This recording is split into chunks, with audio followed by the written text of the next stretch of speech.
안녕하세요, 여러분. 이번 유닛에서는 if 조건문으로 특정한 조건일 때 코드를 실행하는 것에 대해서 살펴보도록 하겠습니다. 네, 우리가 이제 프로그램을 만들다 보면 여러 가지 상황을 처리해야 되는 경우가 생기는데요. 자, 우리가 조건문을 사용하면 조건에 따라서 각각 다른 코드를 실행하게 할 수가 있습니다. 예를 들어서 세탁기에 빨래를 넣고 돌렸다 라고 했을 때 다음과 같은 조건문을 만들 수가 있는데요. if는 만약에 라는 뜻이에요. 만약에 세탁 완료 소리가 울리면 빨래를 꺼내 말리겠다. 자, 이렇게 할 수 있죠. 또 날씨에 따라서 행동도 조건에 따라서 달라질 수가 있는데요. if 비가 온다면, 만약에 비가 온다면 우산을 가지고 나간다. 또 만약에 날씨가 춥다면 코트를 입고 나간다. 이런 식으로 할 수가 있겠죠. 또 if 만약에 날씨가 덥다면 반소매에 얇은 옷을 입고 나간다. 자, 비가 온다면, 날씨가 춥다면, 날씨가 덥다면 이렇게 각각의 조건을 줘가지고 날씨에 따라서 행동을 다르게 할 수 있지요. 네, if 조건문을 사용하는 방법이에요.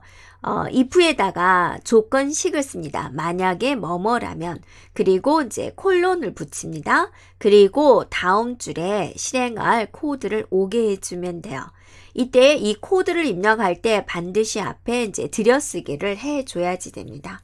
자, 다시 한번 수식을 보면 if하고 조건식 쓰고 뭘 찍어요? 콜론을 찍어요. 자, 콜론은 여러분 키보드에 보면 바로 이 부분에 있습니다. 그래서 Shift 누르고 이걸 눌러줘야지 이거랑 똑같은 콜론이 적혀지게 되는 거죠. 자, 그러면 우리가 직접 해볼까요?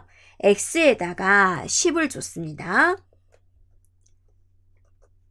네, 엔터 쳤어요. 자, 물어봅니다. 만약에 if X가 10하고 같으면 우리가 같다 표현은 equal을 2번 써주면 되죠. 그리고 뭘 찍어요? 콜론을 찍어요.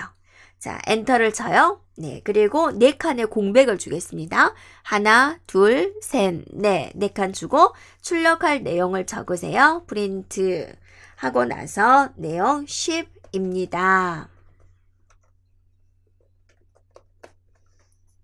됐죠? 네, 그리고 엔터. 아무 일도 없죠? 엔터 한 번 더. 그러면 이렇게 이제 결과가 보여지는 걸 볼 수가 있습니다. 자, 여러분이 if 조건문을 사용을 할 때 주의할 사항이 있는데요. if 다음 줄에다가 이제 실행할 내용을 적는 거죠. 그럴 때 이 앞에다가 들여쓰기를 하지 않으면 오류가 발생이 됩니다. 그래서 이 부분을 항상 주의를 해주면 되는데요. 네, 아이들 파이썬 쉘에서는 자동으로 들여쓰기가 돼요. 네, 그런데 이제 콘솔에서 실행한 파이썬 쉘에서는 자동으로 들여쓰기가 안 돼요. 그래서 여러분이 이제 들여쓰기를 해주는 습관을 들여주면 되겠습니다. 이제 if 조건문을 자세히 알아보도록 하겠습니다. 네, 파이썬에서 if 조건문은 if 조건식 콜론 이런 형식으로 사용이 되고요. 그 다음 줄에는 우리가 꼭 뭘 하자라고 그랬죠? 들여쓰기를 하자라고 그랬죠.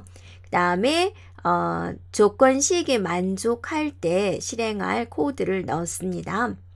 자, 이 조건식이 만족할 때 실행할 코드를 if 본문, if body라고 부릅니다. 자, 우리가 그림을 통해서 한번 살펴보면 자, if x와 10이 같으면 이라는 뜻이 조건이 되는 거죠. 그래서 x와 10이 같으냐라는 뜻입니다.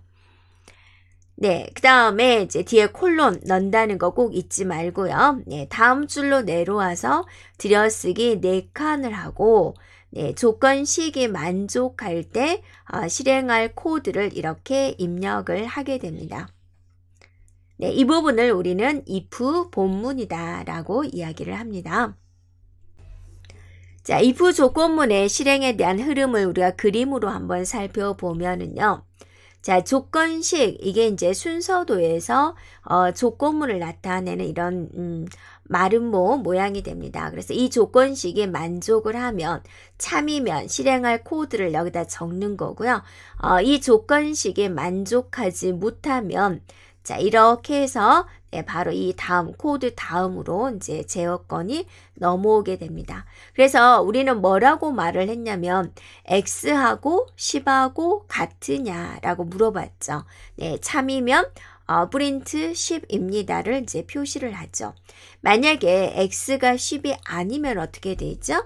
X가 10이 아니면 어때요? 프린트 10이 출력이 되나요? 안 되죠. 그래서 바로 이렇게 제어권이 넘어가게 됩니다. 자, if 조건문을 사용할 때의 주의할 점입니다. 네, equal은 할당이죠. 네, 그 다음에 equal 두 개를 쓰면 뭐죠? 같으냐 물어보는 이제 비교문이 됩니다. 만약에 이제 if에 equal 두 개를 써야 되는데 equal 이렇게 하나만 쓰면 할당의 의미로서 문법적인 오류가 발생이 돼 있죠.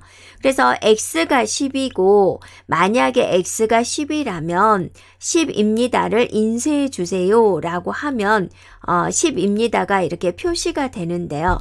만약에 이제 여러분이 이 부분에서 x와 10이 같으냐 이렇게 물어봐야 되는데 이거를 여러분이 x에다 10을 대입하겠다 이렇게 이퀄 하나만 쓰면 어떻게 돼요? 네, 쳐볼까요? 엔터 쳐볼까요? 네, 그랬더니 여기서 신텍스 에러, 문법적인 오류가 발생했어요 라고 알려주게 되죠. 그리고 이곳이 틀렸어요 라고 이렇게 빨강색 표시가 되죠.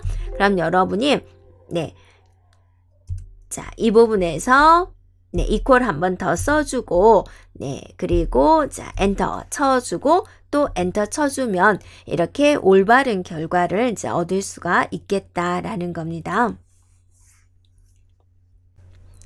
자, if 조건문을 입력을 할 때 우리가 또 실수하기 좋은 게 뭐가 있냐면 조건식 끝에 우리가 콜론을 찍어야 되는 거죠. 그런데 이거를 빠뜨리는 실수도 자주 하게 됩니다. 그래서 if 조건문 뒤에 이렇게 콜론을 꼭 찍어야 되거든요. 그래서 콜론을 찍었는지 자주 확인을 합니다. 자, 여기서 보면은 이 끝에다가 이렇게 콜론을 찍어야 되는데 콜론을 이제 안 찍었을 때 어떻게 될까라는 겁니다. 네, 그랬더니 이제 이렇게 문법적인 오류가 발생됐어요 라고 알려주고 어때요? 여기에 빨강색 이런 표시가 나타나는 걸 볼 수가 있죠. 그래서 if 조건식 뒤에 뭐를 붙여요? 네, 콜론을 꼭 붙입니다. 문법적인 오류가 발생이 되면은 이렇게 잘못된 코드 아래 이런 꺽쇠 표시가 나타나게 되고요. 아이들에서는 빨강색으로 표시가 됩니다. 네, 그래서 자신이 실수한 부분을 쉽게 찾아낼 수 있습니다. 이번에는 if 조건문의 조건식만 작성을 하고요. 실행할 코드를 생략하는 방법을 알아보도록 할게요. 자, x에다가 이제 10을 할당을 했습니다. 자, 그리고 나서 이제 조건을 물어보는 거죠. 만약에 x가 10이냐, 그 다음에 콜론 하는 거죠. 엔터 치고요. 그러면 여러분이 이곳에다 어때요? 실행할 코드를 이제 넣는 거죠. 그런데 이 상태에서 이제 패스만 넣고요. 나중에 할 일은 이제 주석으로 남겨놓도록 할게요. 형식을 맞추기 위한 겁니다. 네, 패스, 엔터, 엔터 해주면 다시 이렇게 프롬프트가 나오게 되는 거죠. 네, 그리고 이제 여기다가 이제 주석을 넣을 때는 이제 이런 식으로 x가 10일 때 처리가 필요함 이렇게 주석으로 넣습니다. 주석을 입력할 때는 이렇게 앞에다가 샵을 쓰고 입력을 해주면 네, 되겠습니다. 여기서 패스다라는 것은 아무 일도 하지 않고 그냥 넘어갑니다 라는 뜻이 됩니다. 자, 여기까지 우리가 if 조건문에 대해서 살펴보았습니다.